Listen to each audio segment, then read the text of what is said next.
નમસ્તે વિદ્યાર્થી મિત્રો, આજના આ વિડીયોમાં હવે આપણે નિત્યસમ આધારિત દાખલા જોવાના છે। તમારા ધોરણ 10ના સ્વાધ્યાય 8.4માં કેટલાક દાખલા છે આપણે આજે જોઈએ કે કેવી રીતે જો તમને નિત્યસમના દરેક ટાઈપના સૂત્રો કે જે વર્ગવાળા પણ છે અને વર્ગમૂળ વગરના પણ આપણે વર્ગમૂળવાળા મતલબ બતાવેલા છે એ આગળના લેક્ચર પ્રમાણે તમને આવડતા હોય તો જ તમે આ દાખલા ગણી શકો એવી પરિસ્થિતિ થાય, નહીંતર હું લખું અને તમે જુઓ એવું જ થાય। સો વિડીયો જોતા પહેલાં જ હું તમને સૂચના આપું છું કે તમારે એ સૂત્રો કમ્પ્લીટ કરવા જ પડશે, કારણ કે નહીંતર તો આ દાખલામાં કંઈ ખબર જ નહીં પડે। એટલે મહેરબાની કરી અને સૂત્રો તૈયાર કર્યા પછી જ આ વિડીયો જોજો।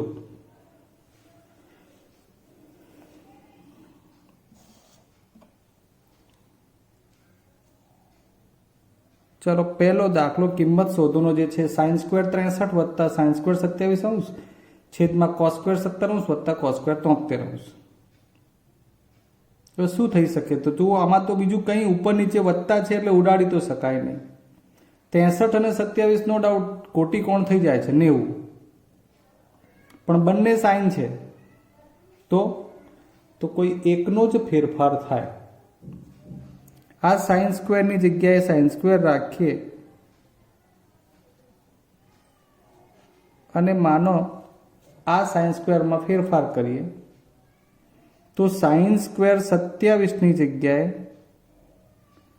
કોસ, આપણે જાણીએ છીએ સાઇનનું કોટી કોણમાં આપણે કોસ લખવાનું થાય, 90 અંશ માઇનસ 27 અંશ આવું થાય। હમણાં પહેલાં લખતા જ શીખો। અહીં તમારે કોસ સ્ક્વેર 17 છે એમાં ફેરફાર કરવો હોય તોય કરાય। મેં એકવાર અહીંયા પાછળ કરી બતાવ્યું છે, તમારે આગળ લખવું હોય તો હવે આ કોસ સ્ક્વેરમાંથી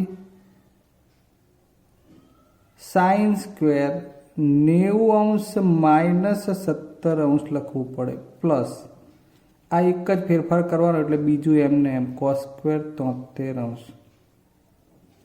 ફરી વાર આ બંનેમાંથી કોઈ એકનું રૂપાંતરણ કરવું હતું એટલે આપણે સાઇન સ્ક્વેર 27ની જગ્યાએ સાઇનનો લખીએ કોસ સ્ક્વેર, સ્ક્વેરનું સ્ક્વેરમાં રૂપાંતરણ શક્ય છે એટલે સાઇન સ્ક્વેરનું કોસ સ્ક્વેર 90 માઇનસ 27, કોસ સ્ક્વેરનું સાઇન સ્ક્વેર 90 માઇનસ 17 બાકી એમને એમ।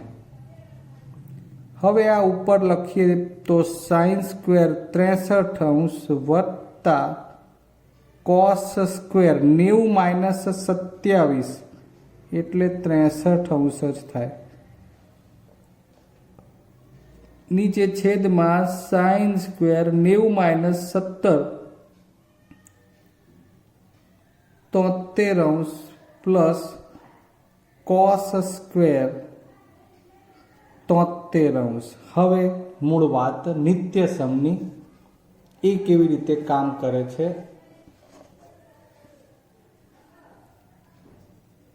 Sine square 63 cos square 63 theta સરખા છે તો આડકતરી રીતે નિત્યસમ થઈ ગયું સાઇન સ્ક્વેર થીટા વત્તા કોસ સ્ક્વેર થીટા, તમે જાણો છો 1, છેદમાં પણ એવું 73 થીટા સમાન sine square theta plus cos square theta 1।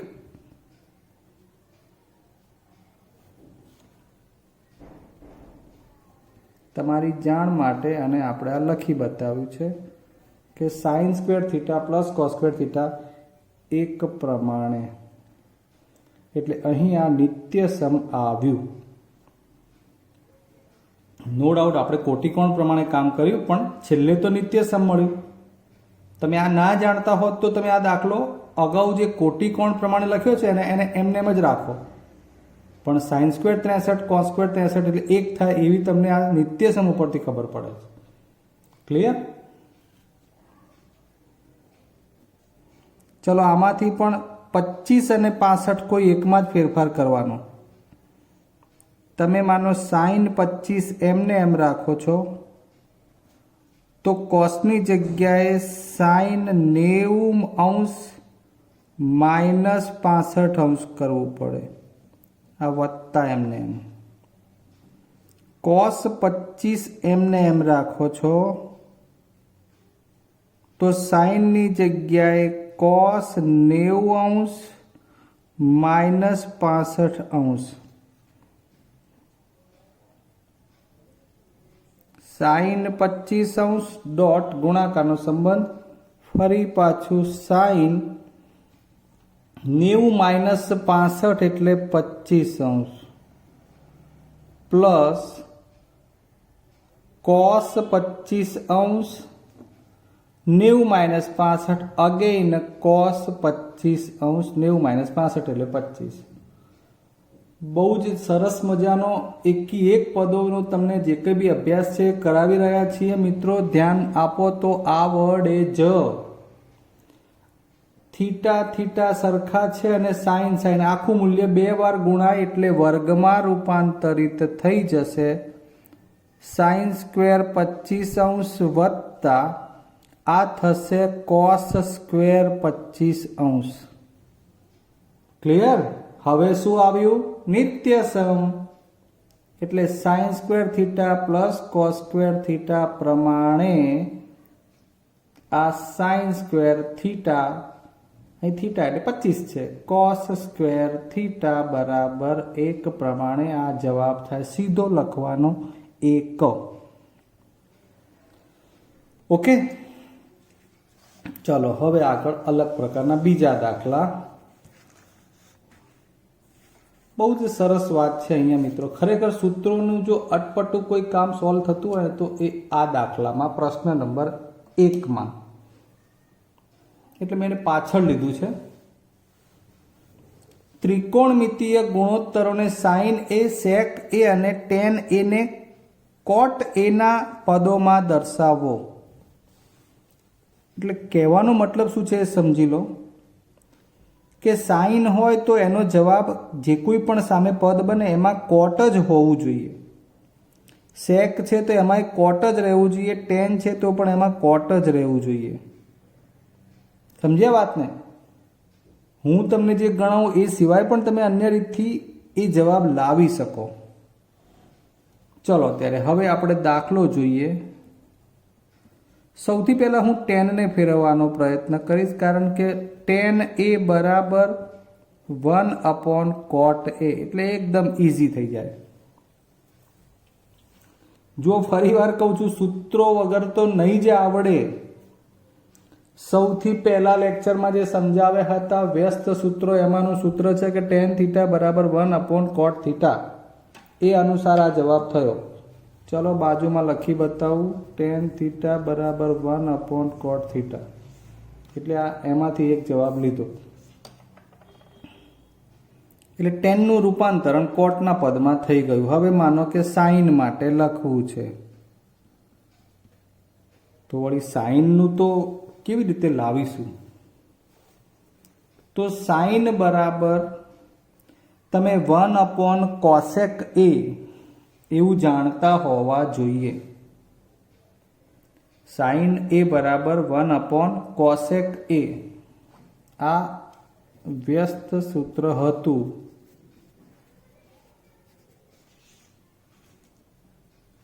એનો ઉપયોગ કરીએ.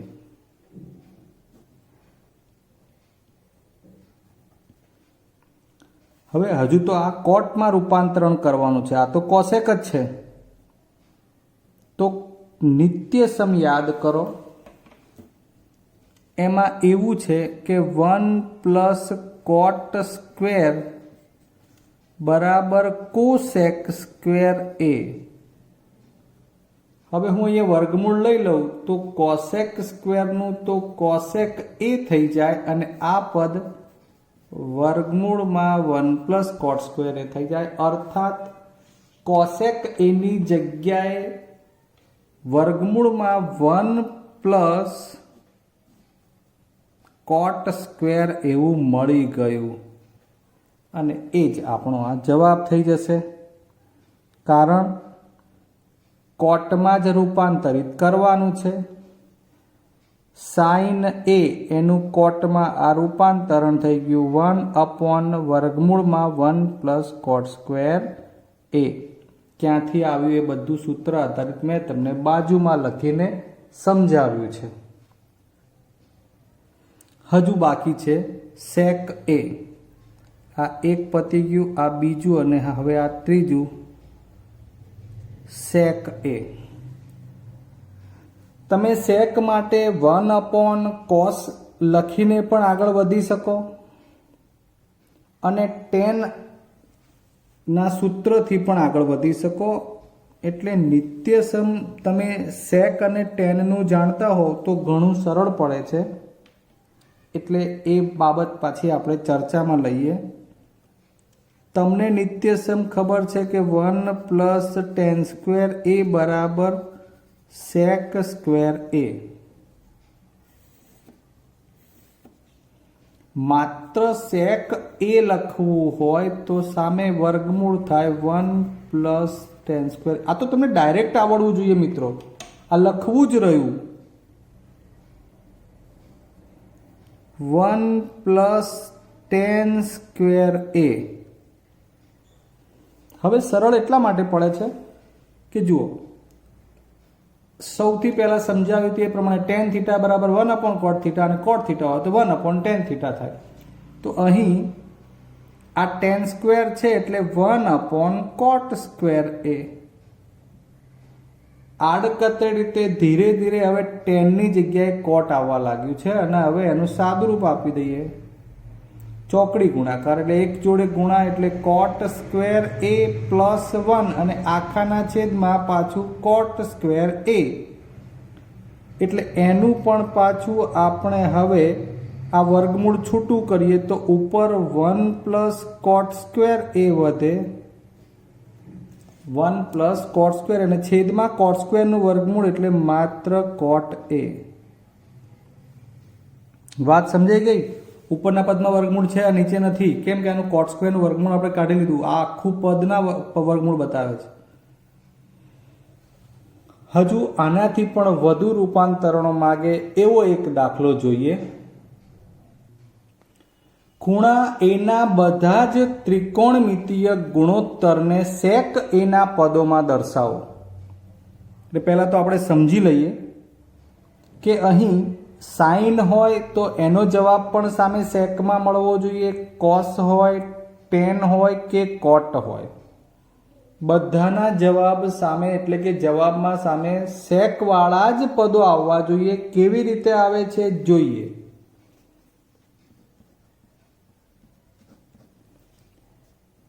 સૌથી પહેલા તો cos a. તમે જાણો છો કે cos એટલે સેકનું વ્યસ્ત છે અને sec એટલે આપણે cosનું વ્યસ્ત કહી શકીએ. એટલે cos a બરાબર 1/sec. આ પહેલો cos a વિધેય માટે જવાબ થઈ ગયો. હવે બીજું લઈએ sin a. તો ધ્યાન આપજો, sin a લેવું હોય તો sin a બરાબર 1/cosec a થાય.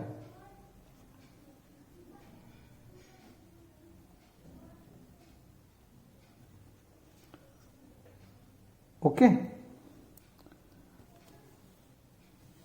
આ sin a બરાબર 1/cosec a કરીએ છીએ. જો તમે cosec a નું મૂલ્ય જાણતા હો તો સીધું sin નું વ્યસ્ત કરશો એટલે મળી જશે. એટલે તમારે હવે પાછું cosec a માંથી sec માં જવાનું થાય છે. હવે cosec અને sec નું તો આપણી પાસે નિત્યસમ નથી, તો cosec a ની જગ્યાએ આપણે પહેલા cosec a કેવી રીતે મળે છે એવું જોઈએ. ધ્યાન આપતા રહેજો. જ્યાં જ્યાં ડિફિકલ્ટી સીધી આવતી હોય તો એને પણ કેવી રીતે સોલ્વ કરાય એ પદ ઉપરથી આપણે આગળ વધીએ છીએ. cosec a બરાબર 1/sin a. એ તમને આની ઉપરથી પણ ખબર પડી જશે. બંને વ્યસ્ત છે. આ ના આવડે સૂત્રો તો ના જ ચાલે મિત્રો, કંઈ ખબર જ નહીં પડે તમને. આ સૂત્રો છે જે તૈયાર રાખવા જ પડશે તમારે. હવે નિત્યસમ છે જે મેં ટૂંકમાં લખું તો sin² θ + cos² θ એક થતું હોય તો માત્ર sin² બરાબર 1 - cos² થાય ને એકલું sin બરાબર જુઓ ને તો 1 - cos² થતું હોય. હવે એમાં આગળ વધીએ તો કોસેક એ બરાબર 1/sin a અને ઓનલી sin a બરાબર 1/1 cos સ્ક્વેર a. હવે ધ્યાન આપતા જજો. cos થીટા બરાબર 1/sec થીટા છે. આ સૂત્ર આવડવું જ જોઈએ, તો જ તમે અહીંયા cos સ્ક્વેર a ની જગ્યાએ sec વાળું મૂલ્ય લખી શકશો. આના વગર કંઈ નહીં થાય. એટલે પાછું અહીંયા 1/cos સ્ક્વેર a એટલે 1/sec સ્ક્વેર a. આડકતરી રીતે હવે જુઓ સેકમાં રૂપાંતરણ થવા લાગ્યું, જેમાં મૂલ્ય આપણે સેક વાળા જોઈએ છે. લખતા જઈએ. ઉપર 1 એમને એમ, નીચે ચોકડી ગુણાકાર. આ સેક સ્ક્વેર એ 1 જોડે ગુણાય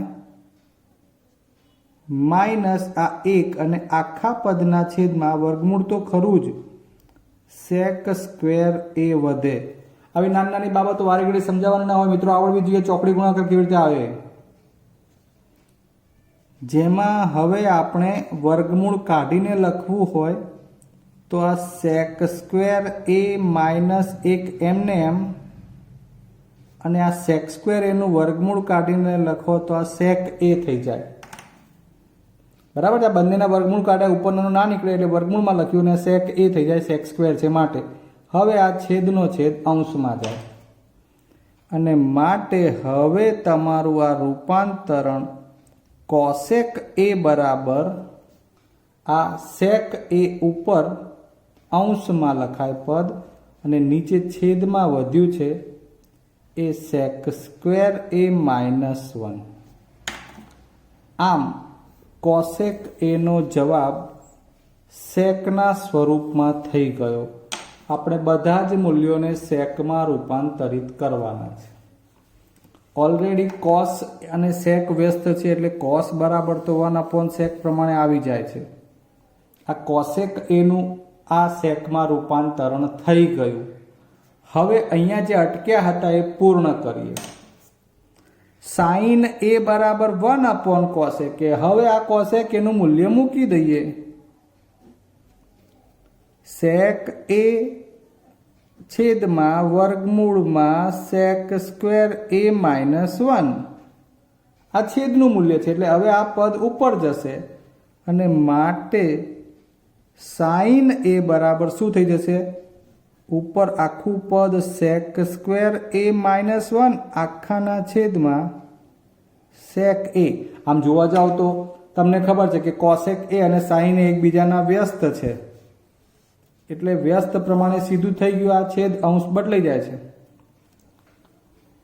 ઓકે, 1, 2 અને 3 હજુ આપણે tan અને cot ના રૂપાંતરણ બાકી. હવે એનો વારો લઈએ.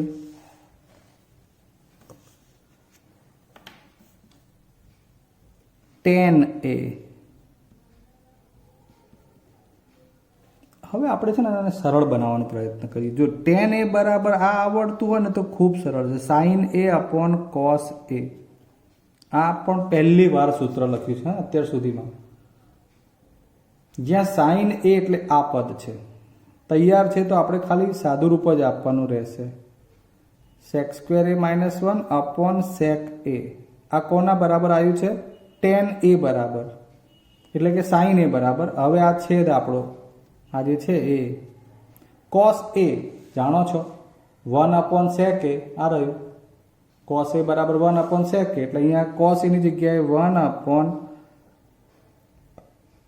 1/sec a. ધ્યાન આપજો બરોબર. હવે તમે ડાયરેક્ટ વિચારી શકો છો પહેલું, બીજું, ત્રીજું, ચોથું, બીજું, ચોથું sec a ઉડી જશે. બહુ જ ઇઝી બની ગયું.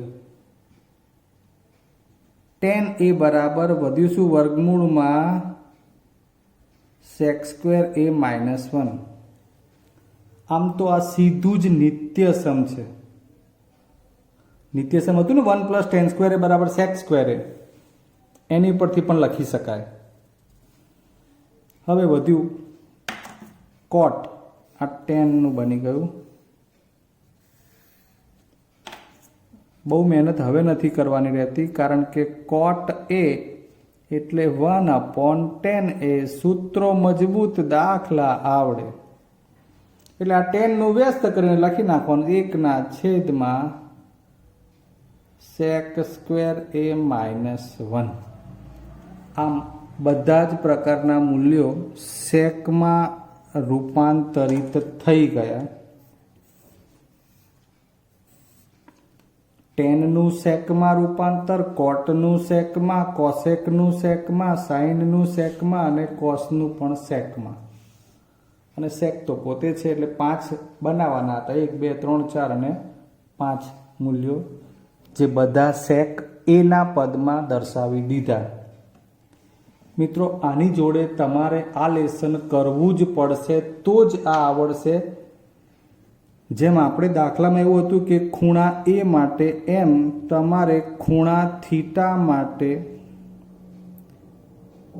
બધા જ ત્રિકોણમિતીય ગુણોત્તરોને સાઇન થીટામાં ફેરવવાના. એ રીતે બધા જ ત્રિકોણમિતીય ગુણોત્તરોને કોસ થીટામાં.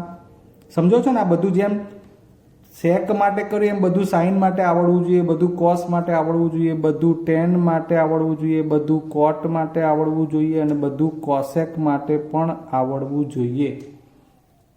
તમે પહેલો પ્રયત્ન જેમાં બધા સેક માટે રૂપાંતરિત કર્યા છે એવો કોસેક માટે કરજો અને પછી આ અલગ અલગ 4 માટે કરવાનું છે. એટલે 5 આવા જ દાખલા થયા. જો આ પ્રેક્ટિસ તમને સરસ મજાની આવડી જશે તો તમારા સૂત્રો તૈયાર થઈ જશે. ઓકે, હવે હજુ બીજા દાખલા બાકી છે, એ આપણે આવતા લેક્ચરમાં લઈશું. ત્યાં સુધી તમારે આની પ્રેક્ટિસ અને અન્ય દાખલા એ પ્રકારના જોતા રહેવાનું છે. આવતી વખતે મળીશું. ત્યાં સુધી રજા લઈએ. જય હિન્દ.